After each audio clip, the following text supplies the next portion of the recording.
recently, okay, that again somebody has asked that ഒരു എല്ലാ സ്കൂൾസിലും must ആക്കി മാൻഡേറ്ററി ആക്കിയിട്ടുണ്ട് physical for your health. And ഒരുപാട് അതൊരു കോൺട്രവേഴ്സി ആയിട്ട് മാറി, ഗവൺമെന്റിന് ഭയങ്കരമായിട്ടൊരു അതൊരു ഇതായിട്ട് വന്നു. So what's your opinion about that? Can you tell me, do you think Zumba mandatory ആയിട്ട് സ്കൂൾസിലൊക്കെ വരുന്നത് അത് ഒരു റിലീജിയനെയോ അത് വേദനിപ്പിക്കുന്ന ഒരു കാര്യമാണോ അല്ലയോ എന്നുള്ളത്? Is that okay if I ask you that question? Yeah. Since you are into body positivity. ഈ അടുത്ത കാലത്ത് നമ്മുടെ സമൂഹത്തിൽ, പ്രത്യേകിച്ച് കേരളത്തിൽ നടന്നുകൊണ്ടിരിക്കുന്ന ഒരു സംഭവത്തെ കുറിച്ചാണ്. എന്നെ സംബന്ധിച്ചിടത്തോളം ഞാനിപ്പോഴും മാറ്റങ്ങൾ വേണമെന്ന് ആഗ്രഹിക്കുന്ന ഒരാൾ തന്നെയാണ്.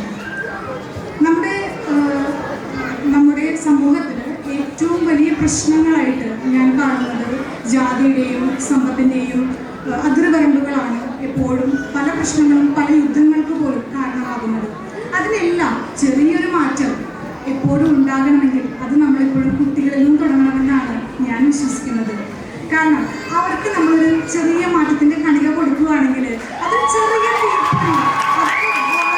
വലിയ മാറ്റങ്ങൾ നമ്മുടെ സമൂഹത്തിലുണ്ടാകും. അവരാണ് നമ്മുടെ നാളെയുടെ യുവാക്കൾ.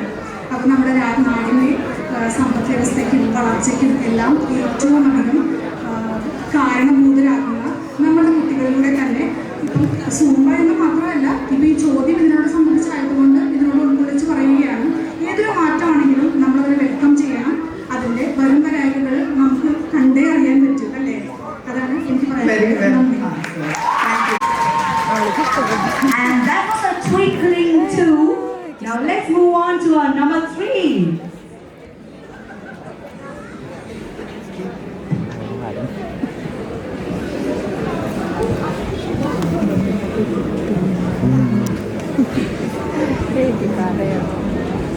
Good evening, everyone. It's Lakshmi Nashra.